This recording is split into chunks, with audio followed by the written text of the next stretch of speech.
క్రీస్తు యేసునందు ఆ. దేవుని ఉన్నతమైన పిలుపునకు కలుగు బహుమానము ఉన్నతమైన పిలుపునకు కలుగు బహుమానం పొందవలనని గురి యొద్దకే పరిగెత్తుచున్నాను. నేను ఎక్కడ గురి యొద్దకే పరిగెత్తున్నాను. ఈ రోజు ఈ సత్యాన్ని మీ గుండెల్లోకి వేసుకోండి. మీ పరుగు దేని పొందడానికి? బహుమానం. మీకేముంటుంది అంటారు? ప్రభు పరలోకానికి వెళ్ళిన తర్వాత ఒకడు వస్తుంటే కర్రించుకొస్తాడంట. దేనికి? తండానికి. ఇంకొకడికి వచ్చేటప్పుడు ప్లేట్ తీసుకుని వస్తాడంట. ఆ ప్లేట్లో ఏమైనా ఉంటాయంట. ఇంకొకటి దగ్గరికి వచ్చేటప్పుడు కొన్ని ఫలాలు ఉంటాయంట. బాబు రారా, బాబు తిండి లేక చాలా ఉపవాసాలతో ఉన్నారా, ఈ ఫలాలు తినని చెప్పి వెళ్తాడంట. ఇంకొకటి వచ్చేటప్పుడు బెల్ట్లు పట్టుకొస్తారంట. మీరు దేనికోసం వెళ్తున్నారు పరలోకానికి? ప్రతి ఒక్కరికి బహుమానం ఉంది. అందరికీ బహుమానం ఉంది. బహుమానం అంటే డిఫరెంట్ లెవెల్. కొందరికి బెల్ట్తో బహుమానం. ఏంటి బహుమానం అంటే ఇది అనుకుంటున్నారా? కొన్ని కర్రతో బహుమానం, కొన్ని ఉమ్ముతో బహుమానం, రకరకాల బహుమానం. కిరీటాలు ఉన్నాయి, తెల్లటి రాళ్ళు ఉన్నాయి, పిల్లర్స్ మీద పేర్లు ఉన్నాయి, ఆయన మహిమ కోసం ఆయన యొక్క వస్త్రాలు ఉన్నాయి, రకరకాల ఆధిక్యతలు, సింహాసనాలు ఉన్నాయి, కుర్చీలు ఉన్నాయి, పదవులు ఉన్నాయి, డిగ్నిటరీస్ ఉన్నాయి, బిరుదులు ఉన్నాయి, చాలా ఉన్నాయి. అవన్నీ ఇస్తాడు మనకి. వాటితో పాటు ఇవి కూడా. ఏ బహుమానం వస్తుంది అంటారు? సరే ఒక మాట చెప్తున్నా. మనం రన్నింగ్ చేసే గ్రౌండ్ ఉంటుంది కదా, కాలేజ్ గ్రౌండ్లో.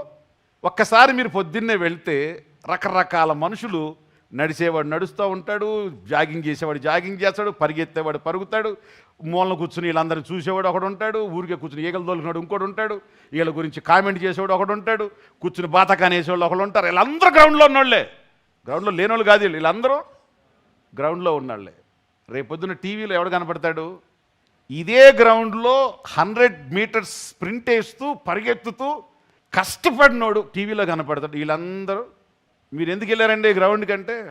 పొట్ట తగ్గాలి సార్ అంటాడు ఒకడు. మీరు ఎందుకు వెళ్ళారండి అంటే కొద్దిగా రన్నింగ్ చేస్తే హైట్ పెరుగుతానంటండి అంటాడు ఇంకో. మీరు ఎందుకు వెళ్ళారు గ్రౌండ్ కంటే? ఊరికే సార్ ఈ ఇంట్లో కూర్చున్న దగ్గర సొద మా ఆవిడితో అని చెప్పి అనుకున్నాడు ఇంకోడు ఉంటాడు.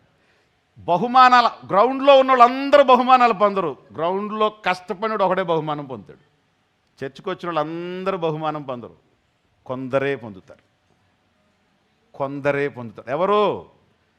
ఆ బహుమానం కోసం బహుమానాన్ని దృష్టిలో ఉంచుకొని పరిగెత్తేవాళ్ళు. దేవునికి స్తోత్రం. ఆ 100 మీటర్స్ స్ప్రింట్ వేసేవాడిని, రారా సినిమాకి వెళ్దామంటే, లేదురా నాకు ప్రాక్టీస్ ఉంది, నాకు టార్గెట్ ఉంది, అది అయిన తర్వాతే ఏదైనా సరే అంటాడు. రారా ఎక్కడ టూర్కి వెళ్ళొద్దాం, రాడాడు. వాడికి ఒక ఎయిమ్ ఉంది. మనకు కూడా ఏముంది? పౌలు అంటాడు, నాకు గురుంది, నేను దానికోసం పరిగెత్తాలి. రేపు పరలోకం మనం ఖచ్చితంగా వెళ్తాం, నో డౌట్. ఎందుకంటే రక్షణ ఆయన ఇచ్చాడు కాబట్టి. క్రియలతో రాలేదు కదా, విశ్వాసంతో వచ్చింది. విశ్వాసం లేకపోతే పోద్ది, విశ్వాసం మారితే పోద్ది. విశ్వాసం ఉన్నంతకాలం ఖచ్చితంగా ఉంటుంది, నో డౌట్. కానీ వెళ్ళిన తర్వాత నువ్వు పొందే బహుమానం ఏంటి? ఇక్కడ చేసిన పని మీద ఆధారపడి ఉంటుంది. సో క్రిస్టియానిటీ గురించి ఇప్పుడు వరకు మీరు రకరకాలుగా విన్నారు, అనుభవించారు, చూశారు. బట్ వాస్తవమైంది ఇది.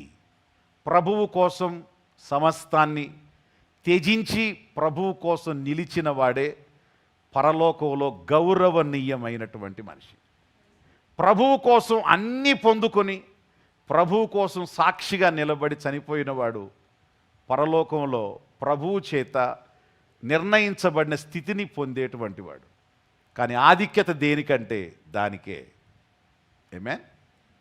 కాబట్టి ఈరోజు ప్రభువు కోసం మీరు ఏదైనా సాక్రిఫైస్ చేయాల్సి వచ్చినా, అలాంటి పరిస్థితి ఏదైనా వస్తే ఈ ప్రసంగాన్ని గుర్తులో తెచ్చుకొని సంతోషంగా తృణప్రాయంగా దాన్ని విడిచిపెట్టడానికి మీరు సిద్ధం కావాలి. ఆమేన్. నువ్వు దేనికోసం పట్టబడ్డావో, నీ పిలుపేమిటో, నీ ఉద్దేశం ఏమిటో దాన్ని నెరవేర్చడం కోసం నువ్వు ప్రయత్నం చేయాలి. దాని వలననే నీకు ప్రతిఫలం ఉంది. ఆమేన్.